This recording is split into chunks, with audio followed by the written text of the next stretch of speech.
This is a video to give you an idea of what road cycling is like in Madeira.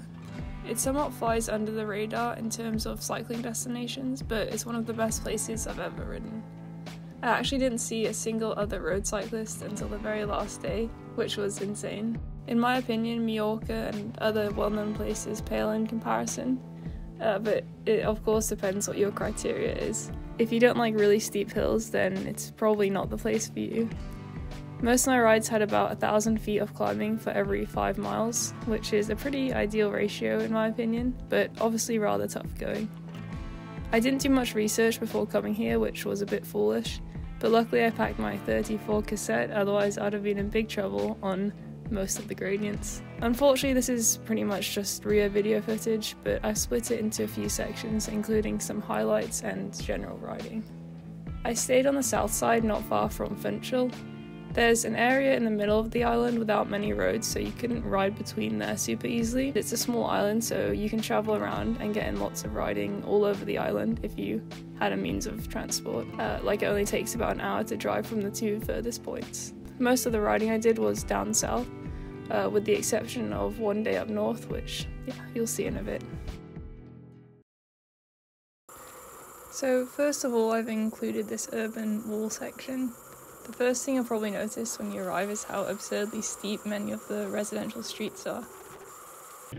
This was the climb straight out of our accommodation, which was a bit of a struggle to say the least, but quite tame compared to a lot of the cliffs you'll encounter. I saw quite a few of these utterly absurd ones, which I was a bit scared to ride up, especially with the number of cars that were just casually streaming down them. Talking about cars, there were a few really crazy drivers that had me a bit nervous when we first arrived, but on the whole they were actually incredibly polite and safe to the extent that they were sometimes waiting for me when it was their right of way. Obviously I'd advise staying well away from any main or busy roads, but it gets really quiet as soon as you start heading into the mountains. So you have to be a bit careful when plotting your route out of wherever you're staying, or if you try to take a shortcut there's a high chance it'll be like a 50% gradient. And that's another thing, it's quite hard to plan routes as the heat maps are dominated by mountain bike trails. So a lot of the sections that look like roads aren't actually roads, and vice versa, there's actually some very decent roads which are hardly ridden. This was one I tagged onto the end of a ride, whilst in a very tired state. I didn't think I'd make it up, but it wasn't actually that bad. The greasy, steep UK roads have been good practice.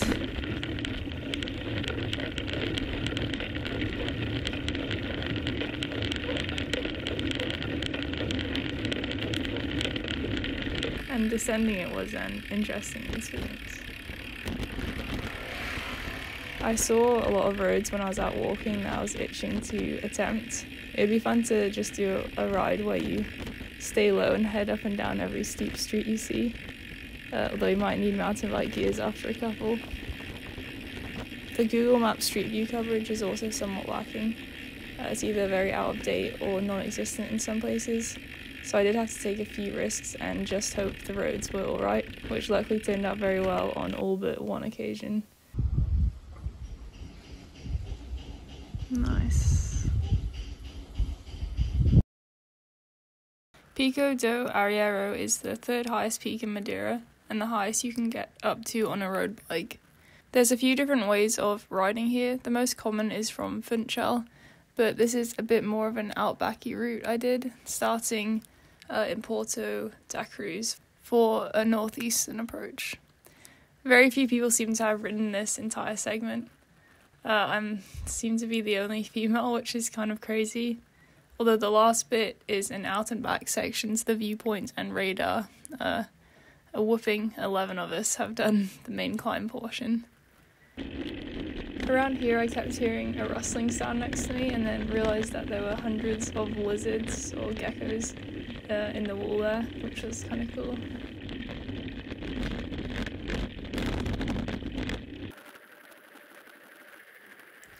As for the stats, it's quite a honker of 12 miles at just under 9%, and that includes a few little downhill sections.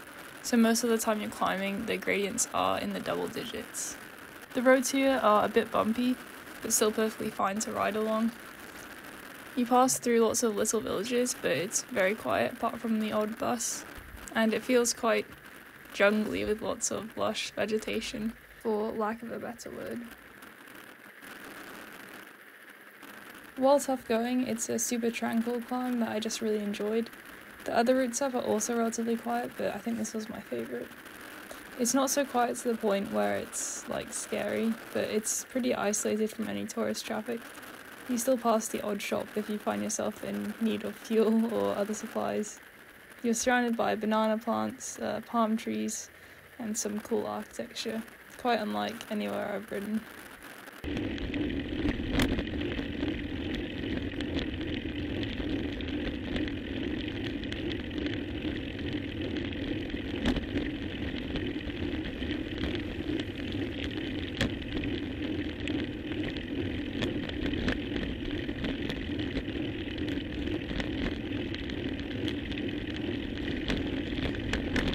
So as mentioned before, I didn't really plan any rides before coming out here. I was too busy stewing in a pit of nerves about Hill Climb Nationals, which took place the day before flying out here, so I couldn't allow myself the luxury of looking forward to it. Another case of planning to flee the country in case the race went badly. But it was nice to kind of be somewhere lesser known and just kind of enjoy each ride. Each ride felt like a bit of an adventure, and it was an absolute blast. That being said, the climbing is really quite tough, so even without doing any proper efforts, it was all really hard riding. There's literally never any flat, and that's not just because I was actively seeking hills. Even along the more coastal roads, you'll be pitching up and down upwards of 15%. And it still feels like there's so much more to do. There's a few climbs up to the peak that I didn't do. It'd also be cool to explore more of the northern side. And yeah, also just go up and down a lot of crazy streets I saw. My legs also felt pretty awful every day out here. I think I picked up a bug on the fly out maybe. My voice always sounds really weird, but that's probably why it sounds even weirder right now.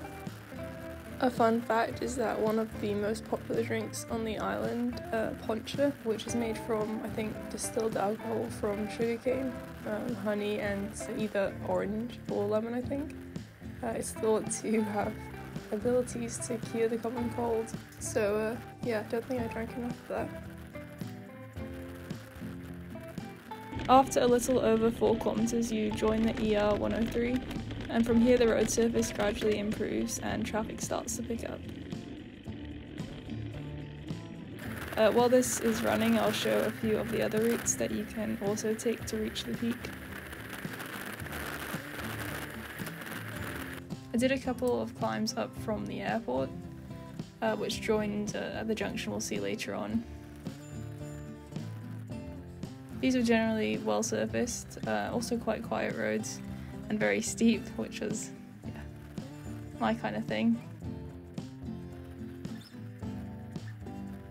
I think this was a rubbish collection day, so this lorry kept passing me. They're probably wondering what on earth I was doing crawling along at 2 miles an hour. Mountain biking up here is really popular, and so the leaderboards mainly consist of people pushing phenomenal VAMs of 5,000 as they Strava the uplift drive to the top, which is a bit annoying, but I'm sure the trails are pretty phenomenal.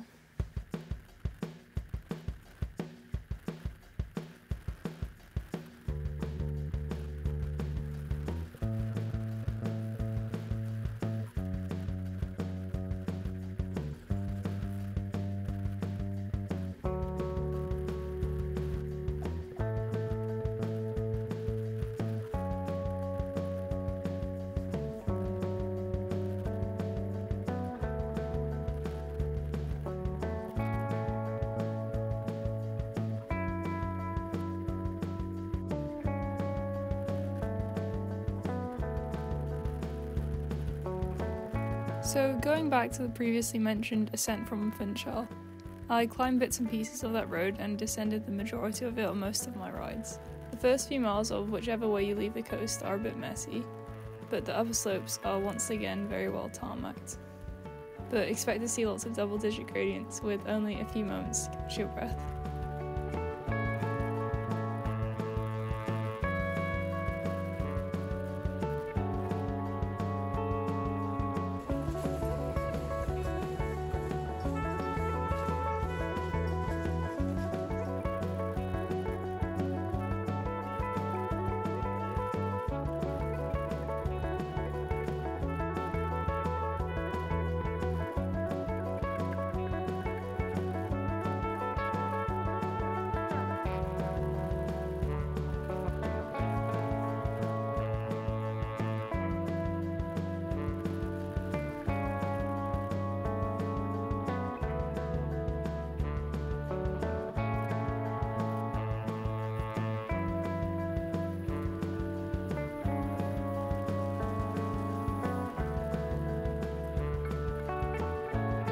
Going back to the main video where I've still been struggling up a mountain in the background, we've hit a little descent, which is really the only bit of respite on this climb.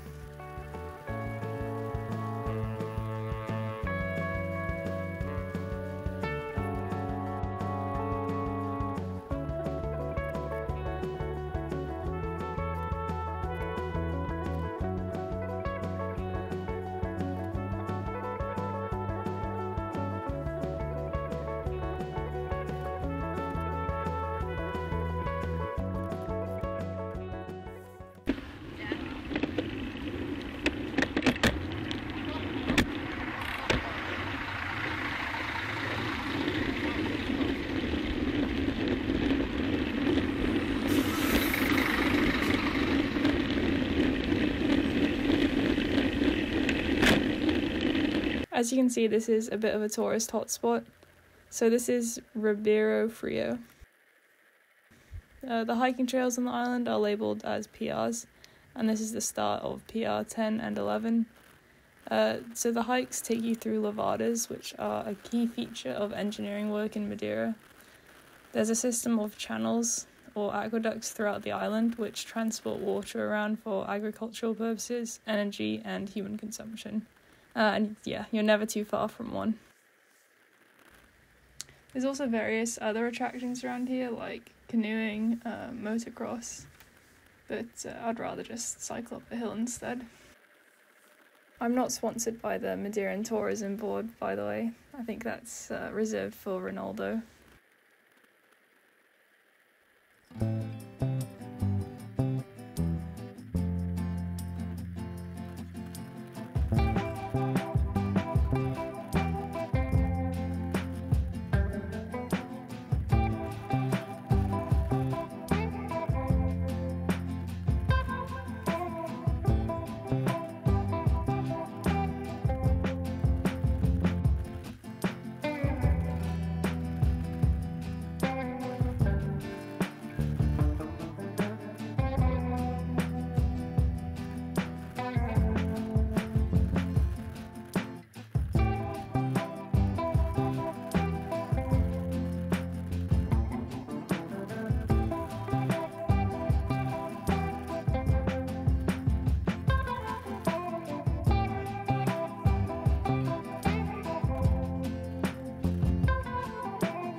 From here, the vegetation starts to transform as you ascend into a pine forest.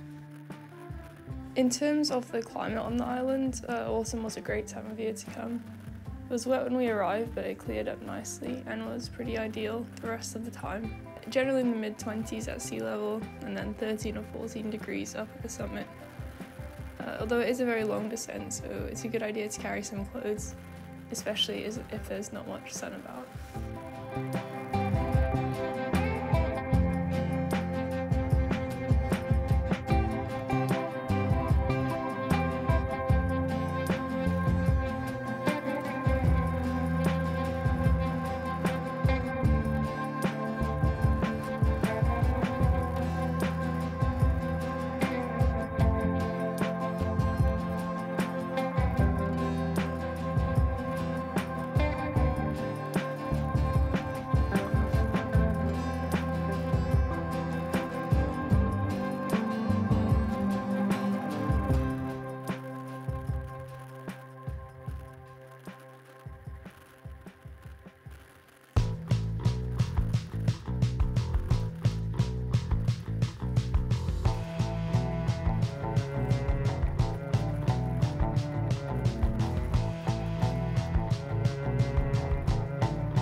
So this is Poiso, where the road forks up in various directions, and from here you can do the final climb to the summit.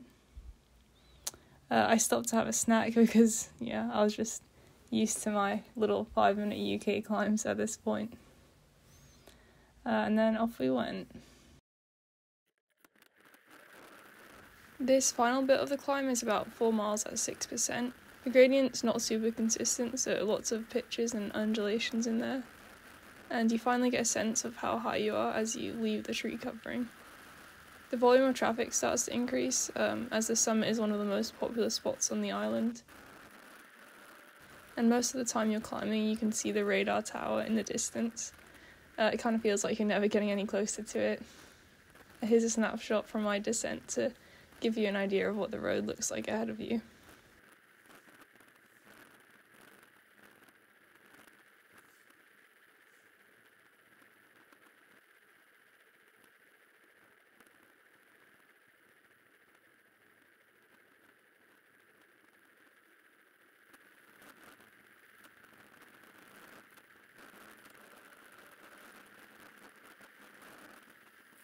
Another road I'd like to mention is this super cool lesser known climb you can do through the Eco Park, or the Parc Ecologico de Funchal, which starts off the ER 103 and joins partway up this road.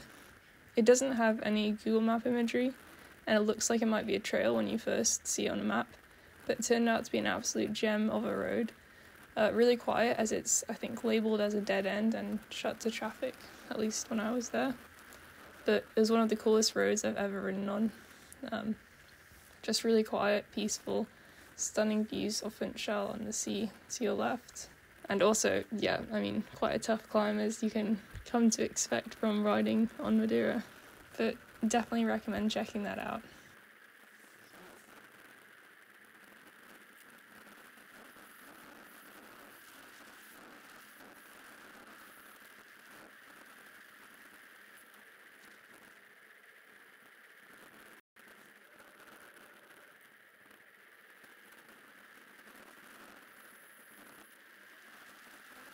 As I climbed higher, I rose above the clouds, which was very cool, albeit slightly less peaceful than the lower slopes.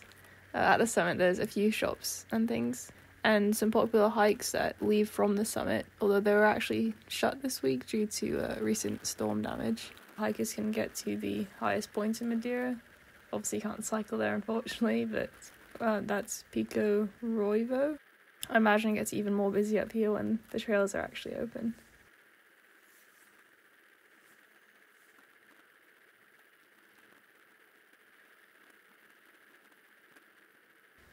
So yeah, super cool to climb from essentially sea level up to 1,800 meters.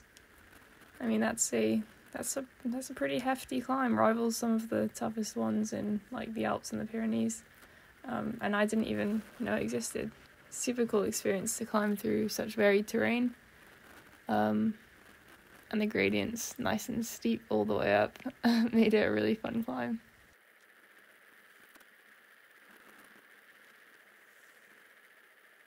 I descended a more main route down, which was a lot smoother.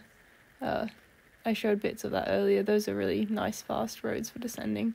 I think it'd be a bit of a bumpy ride to descend the way I climbed.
This is a ride I did on the north side of the island from Porto Moniz.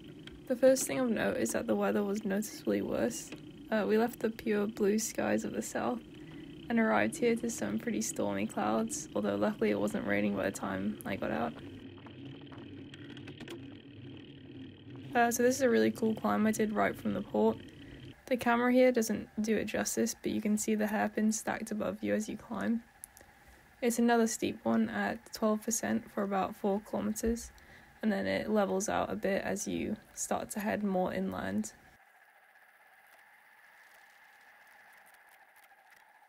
There were all these super steep climbs shooting off, but unfortunately I think they were a private driveway, so I couldn't go riding up there.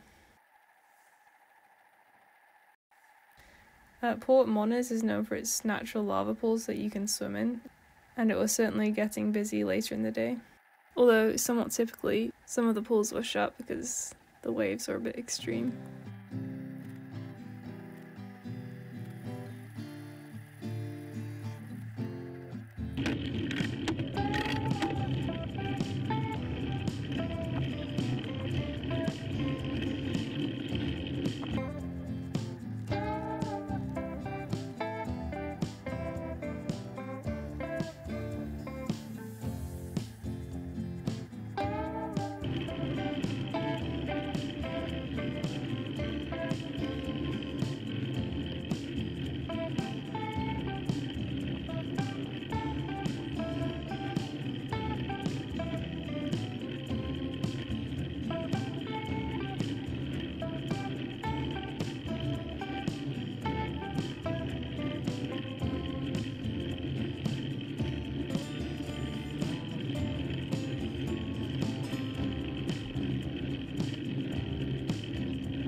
The scenery is a little less staggering as you climb higher, but here's a few photos I took while descending. And here's some footage from the rest of the ride. No electrocution for me, thank you. From here I headed inland and kept climbing up to about 1250 meters. Much gentler gradients and extremely quiet. Most of this ride was in some pretty heavy fog, but it was still quite warm and nice and refreshing. Something else I didn't realise is how badly Madeira had been affected by wildfires just a few weeks earlier.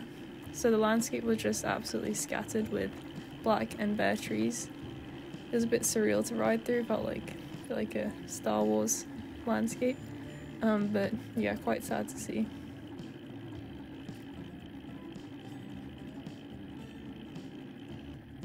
As per usual, I took some really flattering selfies en route.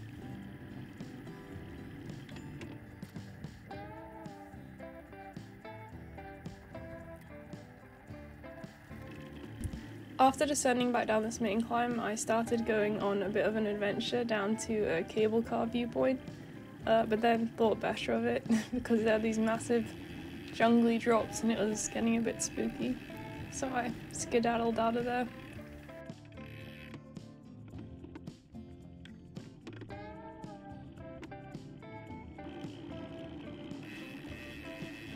Some nice eucalyptus trees there, I think. Smelling good. And then I just descended back down to the coast where it turned out to be a lovely day. So those are some of my favourite moments from a few days of riding in Madeira. I know it was a bit messy and boring with just the rear footage, but hopefully it's painted a picture of what you can expect in terms of terrain and environment. I found it really remarkable just how varied each ride was. When I've left places like Tenerife and Majorca, I've more or less felt like I've covered all the climbs I wanted to do, but leaving here it still felt like there was so much more to discover. Of course it's heavily down to personal preference as well. I'm not such a big fan of the climbs in places like Majorca, which tend to be like 5-6%, I love it when you're getting into the double digits, and that's just what Madeira offers. Thanks for watching.